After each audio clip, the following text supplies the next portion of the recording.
It's called Brexit. Brexit. Brexit. Brexit. Brexit. Brexit. Brexit is a term we've all coined when it comes to describing Britain's exit from the European Union. The EU is a political and economic organisation of 28 European countries or member states with its own bureaucracy and legislative body. David Cameron quoted the EU referendum as a once-in-a-generation decision, and with the last referendum being 44 years ago, he's not wrong. The last referendum was in 1975, when Harold Wilson's Labour government asked the public whether Britain should remain in the European Economic Community, as it was then known. It was Britain's first nationwide referendum. The decision to join the EEC was taken by Edward Heath's government in 1973, but Labour's manifesto promised a referendum on Britain's ongoing membership. So let's go and see what Bob's got there on his map, which is gradually filling up with green. Bob? Well, here we are with our 22 counting areas indicated on the map, and it's beginning to look as if we may not have a single no counting area in Britain itself. We still don't know about Northern Ireland, but it's conceivable that map will be all one colour before the day is over. We are not asking for a penny piece of community money for Britain. What we are asking is for a very large amount of our own money back. Her close friends say Lady Thatcher was growing increasingly suspicious about Europe's direction. This is the village of Schengen in Luxembourg, in what is a very pretty little corner of Europe. But to the European Union, Schengen is so much more than just a village. It's an idea, a vision, and a milestone on the road to European integration.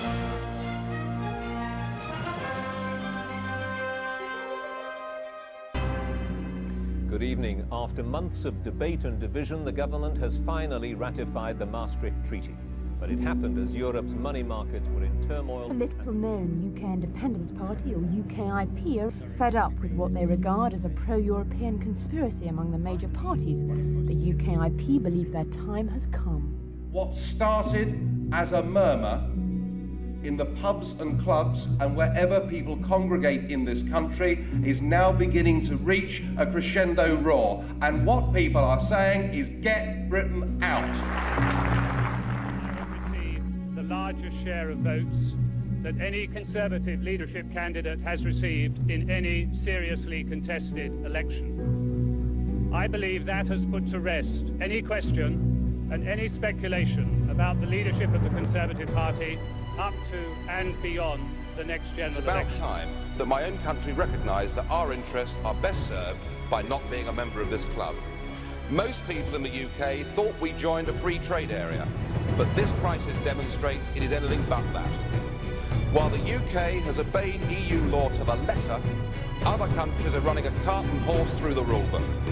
The level playing field is about as level as the decks of the Titanic after it hit the iceberg.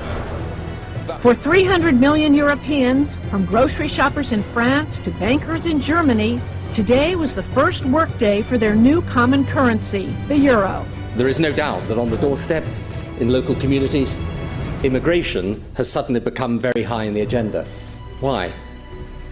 It is not, incidentally, an exclusively British issue. This is a worldwide phenomenon.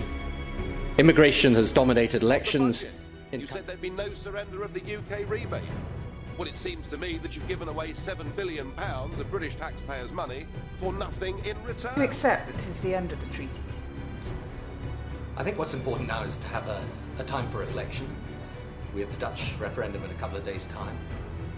There'll be the European Council in the middle of June, where all the leaders can discuss the implications of the votes that have taken place. Mrs. Wallström said this morning that it was important to find out why people had voted no. What had they been voting against, she asked. Let me help her with that. I suggested they were voting against the Lisbon Treaty. The giveaway was the ballot paper which asked whether they wanted to approve the Lisbon Treaty. Ins and outs of European elections. The party who want us out got into Europe, while one of those who wants to keep us in was out. A 6% slump in the Labour vote pushed them into a miserable third place behind the Conservatives and I aim to form a proper and full coalition between the Conservatives and the Liberal Democrats. I believe that is the right way to provide this country with the strong, the stable, the good and decent government that I think we need so badly. Nick. But here may be an even bigger smile. Let's have a look at it. Nigel Farage. The smile belongs to Nigel Farage, leader of the UK Independence Party in Westminster. Tell us why you're smiling, Nigel Farage. Oh, it's been a good night for UKIP. Right across England and in some pockets in Wales, we've seen our vote share rise by 6% from this time last year. That is very significant. I am in favour of having a referendum. I believe in confronting this issue, shaping it, leading the debate, not simply hoping that a difficult situation will go away. Quite remarkable, this exit poll. The Conservatives on 316. And it leaves us poised for a fascinating night. And I hereby declare that the said Boris Johnson is duly elected. Cameron David William Donald, the Conservative Party candidate, 35,200. It said in the Conservative Party manifesto something that we campaigned on in, I hope, good faith to the British people, to say that this is what we wanted to do and what we would do, our promise, our pledge to the British people, that we would reclaim power from Brussels on your behalf, not yours, Mr. Deputy Speaker, on behalf of the British people, and safeguard British interests in the single market. We have not reclaimed a single power, so in that, my Eurosceptic friend, the Foreign Secretary, has failed to... There is a crucial choice that people have to make, whether to remain and reform the EU or whether to walk away from it. The referendum gives us that choice. I believe we have to vote to remain in order to defend investment, defend jobs, defend workers' rights and defend our environment. In fact, Boris Johnson is there. Let's listen in. This is a totally ecumenical cross-party venture, my friends. Now, this is a once-in-a-lifetime chance for us to take back control of this country, because the organisation that we belong to now, the European Union, has changed out of all recognition from what we signed up to in 1972. Well, at 20 minutes to 5, we can now say the decision taken in 1975 by this country to join the common market has been reversed by this referendum to leave the EU. We are absolutely clear now that there is no way that the Remain side can win. The British people have spoken and the answer is we're out.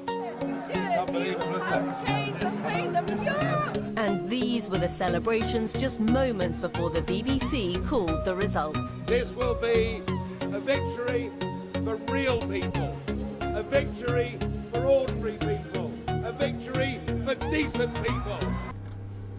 After a fractious referendum campaign, the country votes 52% to 48% to leave the European Union.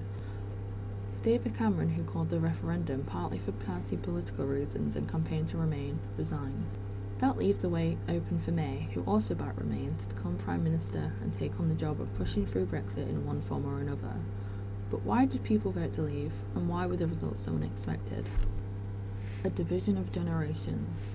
The June 2006 referendum exposed a generation gap over attitudes of the European Union, with 71% to 18 to 24-year-olds voting to remain, according to a YouGov polling estimates, and 64% of people over the age of 65 voting to leave. The generational divide is a major fault line in the EU referendum, with the young more pro-EU than the elderly. But looking at specific issues, the generational divide appears to be less clear. Both the older and the younger age groups feel more optimistic than pessimistic about the future than the average person. The over 65 are only 6% more likely to feel that different ethnic groups don't get on well than 18 to 24-year-olds. This older age set is more sceptical about multiculturalism than the average person and shows some resistance to learning about others. 63% of over 65s believe that some people are too different to fit in, compared to just 23% of 18 to 24-year-olds. When it comes to specific groups, the differences between generations and the cultural concerns of the over 65s become more apparent, and Islamophobia appears more common among the older generation. 18 to 24-year-olds are likely to feel strongly that Muslims face too much discrimination and strongly reject notions that Islam poses a threat to the West.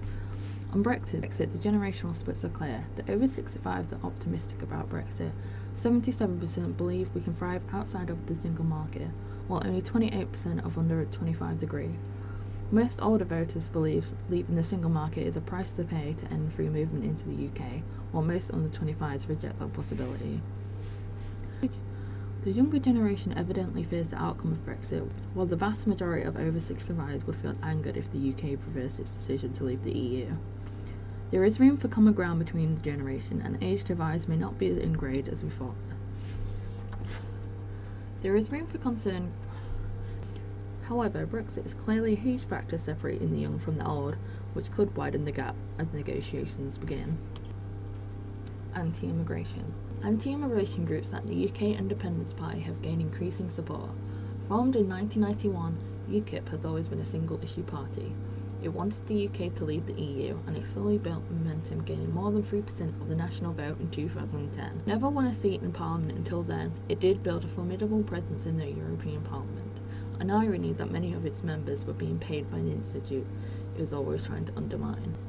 In the 2015 general election, UKIP gained 12% of the national vote and ended up with its first seat in Parliament. Rising pressure made the Conservatives offer a referendum on EU membership if it won an outright majority, which it surprised almost everyone by doing so.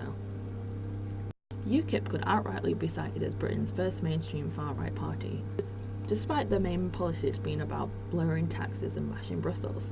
Farage stood up in Parliament during a visit of Belgian Prime Minister and declared Belgium is not a nation, it's an artificial creation. Belgium is not a nation. It's an artificial creation, I know. However, during the EU referendum, the reason for the party to exist more or less disappeared. After Farage stepped down as party leader, they went through 4 different leaders in 2 years.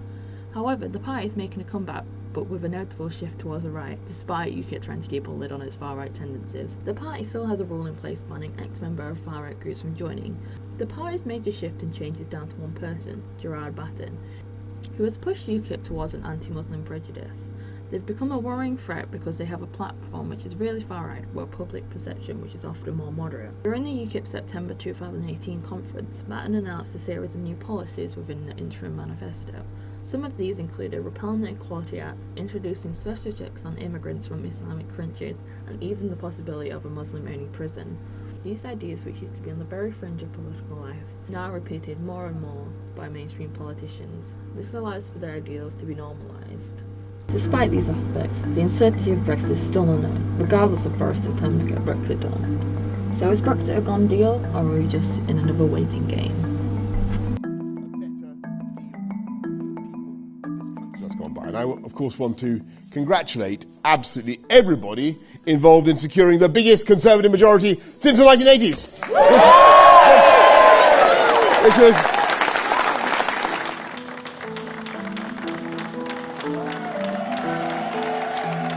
get on and do all those things because we have, you know what we have? We have a deal. Here we go. Here we go. Yeah.